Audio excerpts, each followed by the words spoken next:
Good morning, Mina. We are Filipino-Brazilian couple na nakatira dito sa Japan. Kakagising lang namin at wala pala kaming pasok. Usually, pag wala kaming pasok, late na kaming gumigising. Ubonyasumi pala ngayon dito sa Japan. At ito lang yung holiday na hindi kami pumunta sa malaking city para gumala. Dahil sa sobrang init, nakakapagod ding lumabas. Pag holiday lang kasi kami, may mahabang oras makapagala at para makapunta sa iba't ibang lugar dito sa Japan. Marami kasing magagandang lugar dito sa Japan, kaya maraming foreign tourists na bumibisita dito. Dito pala kami sa probinsya nakatira at napapalibutan kami ng bundok sa harap at likod ng bahay namin. Puro bundok yung makikita namin. Marami kasing advantages kapag dito ka sa probinsya nakatira. Mas mura ang bilihin kaysa sa city, lalo na sa mga gulay at renta ng apartment. Sanay na din kasi ako sa probinsya kasi taga-probinsya din ako sa Pilipinas. Dito pala sa probinsya sa Japan, mga ibon at sasakyan lang maririnig mo. Kahit boses ng kapitbahay namin ay hindi namin maririnig. Dahil dito bawal ka magingay dahil nire-respeto ka nila at dapat respetuhin mo rin sila. Nagsasaing pala ako ng kanin para sa lunch namin at magluluto din ako ng pansit bihon dahil nag-crave ako ng pansit bihon. Buti nila may nakita akong pansit noodles sa supermarket kaya kumuha agad ako ng dalawa. At mamaya din ay aalis din kami para manood ng movie.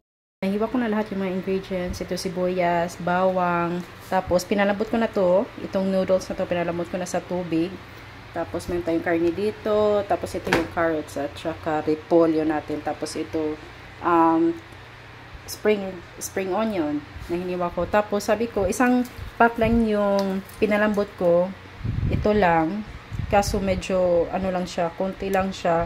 Hanggang hapunan na kasi namin to. Kapag naluluto ako hanggang hapunan na. So, nag-decide ako na, kasi may dalawa akong pansit bihon. Mamaya pala, pupunta kami ng mall sa cinema kasi manonood kami ng movie. Na-invite sa amin yung kapatid ni Kayo na manood ng movie. Nakalimutan ko yung title. Shusho! What's the title of the movie we're gonna watch today? That's Wolverine and Deadpool. Wolverine and Deadpool. Oo, bago yun. Wolverine and Deadpool na movie. Tapos pupunta kami mamaya. Kasi mas mura kasi pag gabi. Mas mura pag gabi. So, mamaya gabi kami pupunta. Siguro mga 7? 7? So, I just asked the other. He asked what time we want to go. There's a section at 7 and 9. 9 in the evening. 7 and 9. Which one is better? If we go 9, it's okay. 9? Yeah, but yeah, if we go 9, it's okay. But what time the shops, some of the shops there inside the mall? Where are we gonna watch? In Aeon or in the other mall? It's Aeon. Because I want to look in some of the shops there. Yeah, so we tell whether we watch a movie at 9, but if we can go earlier, so yeah, so we can roam around. Okay. If it's okay for him. Yeah, it's okay. Okay. Kasi sabi ko kahapon kay Kayo na kung baka pwede na pumunta, if sa Aeon kami, Aeon Mall, kasi meron din kasi isang mall pero maliit lang yung mall and wala masyadong shops na mapagpipilian and baka nagbabakasakali ko na baka merong sale. So sabi ko kay Kayo na baka pwedeng pumunta tayo doon earlier sa time ng schedule ng movie para makapaglibot-libot din kami kasi nakakapunta lang kami ng mall kasi pag nanonood kami ng movie. Ayan, luto na ang pansit natin, pansit bihon, and meron din kaming sinigang natira. Yan, nung isang araw ko pa to niluto. Yun lang yung natira. Tapos kakainin ko to. I was going to eat, but now there's so much food.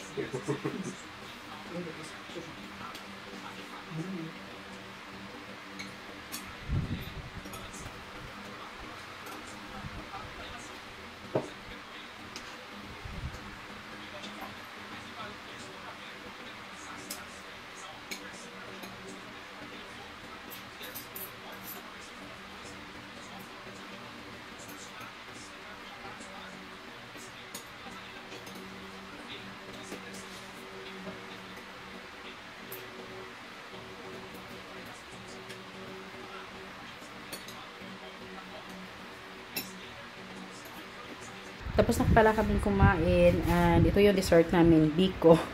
Ano to siya, chilled. So, malamig yan. And si Kayo, pupunta siya sa apartment ng kapatid niya kasi may papatulong. Tapos sabi ko magdala ka ng pansit. Tapos ito, biko. Sa gitna, biko. Tapos ito, chili. Ayan siya. Oh, it's dripping. Ito yung natapon. So, ito yung ginawa ko. Ito kami yun sa labas ng apartment pala. Pero di get ito. Sa kabila. Yan, dyan. Kabilang building kami. Yung apartment namin. Hintay lang kami sa kapatid ni Kayo kasi para pumunta ng Aeon sa city. Sa mismong city. Sa malaking city. Yan si Kayo. Kanina, pumunta yan siya sa kapatid niya. Pagbalik niya ng bahay, dito na yung kapatid niya. Pagbalik niya ng bahay, lasing. hindi naman ganoon kalasing. Nakainom lang. Dito na yung kapatid niya.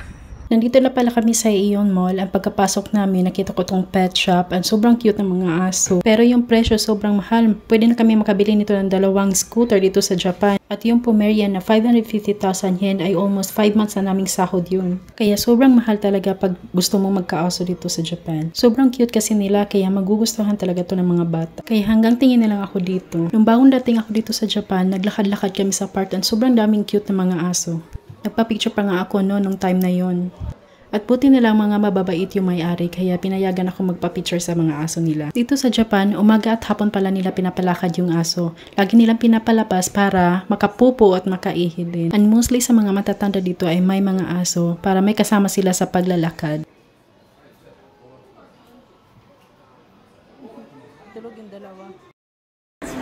Dito na pala kami sa loob ng Aeon Mall and dito na kami sa cinema. Ito yung, yan dyan yung mga bilihan ng popcorn, tapos doon ng toire.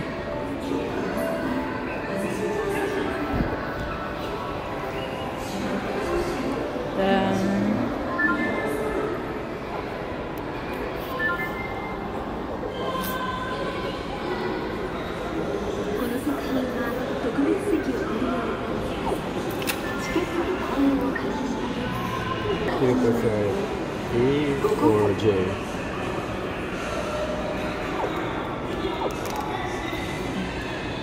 There is front, right? A? Yes. Yeah, I think J. In the middle. J11. Then. Okay.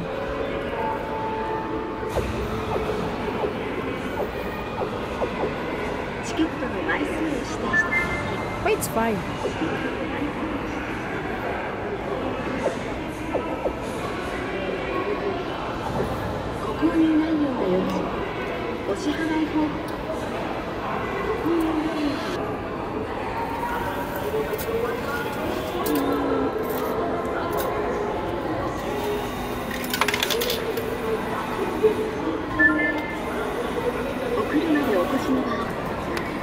Ito na yung ticket na nabili ni Kayo. Ayan, katabi lang niya yung Uniqlo. So, pupunta kami dyan. Yan, nakabili na ako dito sa Uniqlo. Isang bag, pants, tsaka isang top.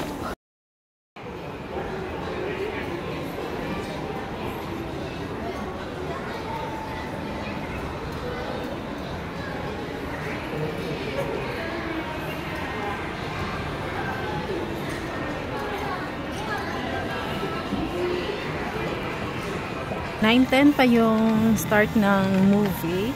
So, ngayon is na 8:46 pa lang. So, lakad-lakad muna kami dito. Second time ko pala dito. Malapit to sa Kansai Airport. Second time ko pa lang dito. Kasi lagi kami pumunta sa Wakayama lang. Yosh? Yosh. He's a bit tipsy. Because nakainom siya. Pauwi na pala kami nito at past 11 na natapos yung movie. Less than 30 minutes lang naman yung drive from sa mall hanggang sa bahay. Ito lang pala yung time na nakalabas kami at nakapunta sa mall para makapagala at manood ng movie. Salamat po sa panonood, Mina. Sana supportahan niyo kami ulit. Bye!